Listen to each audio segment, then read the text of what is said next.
Hello everyone, welcome to Ammu's lecture room.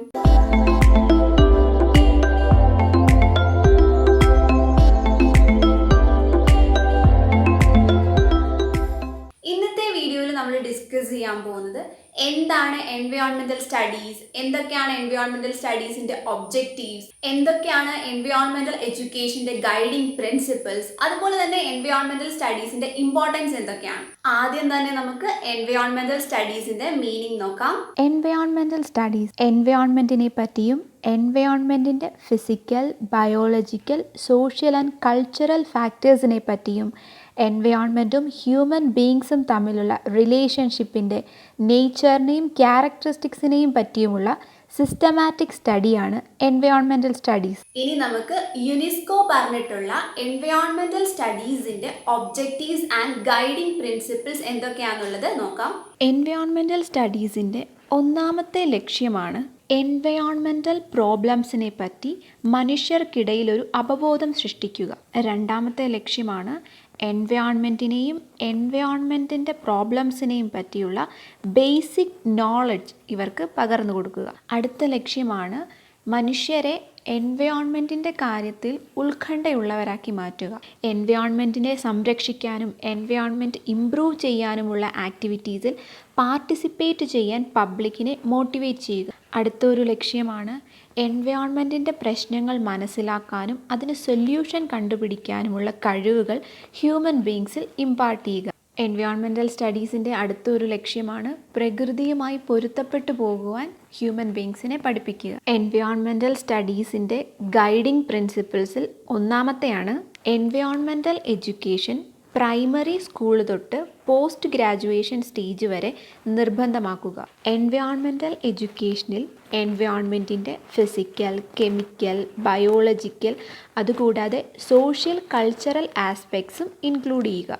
എൻവയോൺമെൻറ്റിനെ പറ്റിയുള്ള ചരിത്രപരമായിട്ടുള്ള കാഴ്ചപ്പാടുകളും കറൻറ്റ് പേഴ്സ്പെക്റ്റീവ്സും എല്ലാം എൻവയോൺമെൻറ്റൽ എഡ്യൂക്കേഷനിൽ ഇൻക്ലൂഡ് ചെയ്യുക. എൻവയോൺമെൻറ്റൽ എഡ്യൂക്കേഷനിൽ സുസ്ഥിര വികസനത്തിൻ്റെ ഇമ്പോർട്ടൻസിന് കൂടുതൽ ഊന്നൽ കൊടുക്കുക.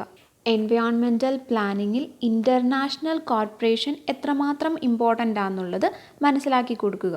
എൻവയോൺമെൻറ്റൽ എഡ്യൂക്കേഷൻ പ്രാക്ടിക്കൽ ആക്ടിവിറ്റീസിന് കൂടുതൽ ഊന്നൽ കൊടുക്കുക. സ്കോപ്പ് ഓഫ് എൻവയോൺമെൻറ്റൽ സ്റ്റഡീസ് ഒന്നാമത്തെയാണ് environmental science. Environmental science deal ചെയ്യുന്നത് എൻവയോൺമെൻറ്റൽ സിസ്റ്റത്തെ പറ്റിയും ഓർഗാനിസംസിൽ വരുന്ന ചേഞ്ചസിനെ പറ്റിയും എൻവയോൺമെൻറ്റും ഹ്യൂമൻ ബീയിങ്സും തമ്മിലുള്ള ഇൻറ്ററാക്ഷൻ വഴി എൻവയോൺമെൻറ്റിന് വരുന്ന ഡാമേജസിനെയും പറ്റിയുമുള്ള സയൻറ്റിഫിക് സ്റ്റഡിയാണ്. അടുത്തതാണ് എൻവയോൺമെൻറ്റൽ എഞ്ചിനീയറിംഗ്.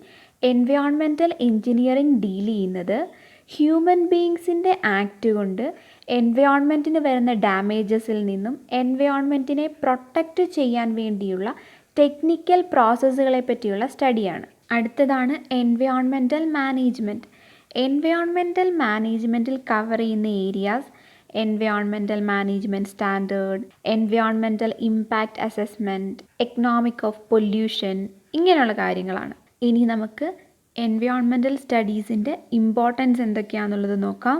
എങ്ങനെ നമ്മുടെ ബയോഡൈവേഴ്സിറ്റിയെ പരിപാലിക്കാം എന്നുള്ളത് എല്ലാവർക്കും വിശദമാക്കി കൊടുക്കാൻ, സസ്റ്റൈനബിൾ ആയിട്ടുള്ള വേ ഓഫ് ലീവിങ്ങിനെ പറ്റി ഓരോരുത്തർക്കും മനസ്സിലാക്കി കൊടുക്കാൻ, ഏറ്റവും നല്ല രീതിയിൽ എങ്ങനെ നാച്ചുറൽ റിസോഴ്സസ് ഉപയോഗിക്കാം എന്നുള്ളത് ഓരോരുത്തർക്കും മനസ്സിലാക്കി കൊടുക്കാൻ, ഓരോ നാച്ചുറൽ കണ്ടീഷൻസിലും എങ്ങനെയാണ് ഓർഗാനിസംസ് ബിഹേവ് ചെയ്യുന്നത് എന്നുള്ളത് ഓരോരുത്തർക്കും മനസ്സിലാക്കി കൊടുക്കാൻ, ലോക്കൽ, നാഷണൽ ആൻഡ് ഇൻ്റർനാഷണൽ ലെവലിലുള്ള എൻവയോൺമെൻറ്റൽ ഇഷ്യൂസിനെ പറ്റിയും എൻവയോൺമെൻറ്റൽ പ്രോബ്ലംസിനെയൊക്കെ പറ്റിയും പബ്ലിക്കിനെ അവെയറാക്കാനും അവരെ അതേപ്പറ്റി എഡ്യൂക്കേറ്റ് ചെയ്യാനും, ഇങ്ങനെയുള്ള എല്ലാ കാര്യങ്ങൾക്കും എൻവയോൺമെൻറ്റൽ സ്റ്റഡീസ് ഇമ്പോർട്ടൻ്റ് ആണ്.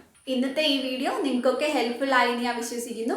വീഡിയോ ഇഷ്ടപ്പെട്ടെങ്കിൽ ലൈക്ക് ചെയ്യുക, ഷെയർ ചെയ്യുക. എന്തെങ്കിലും സജഷൻസ് ഉണ്ടെങ്കിൽ കമൻറ്റ് ചെയ്യുക. താങ്ക്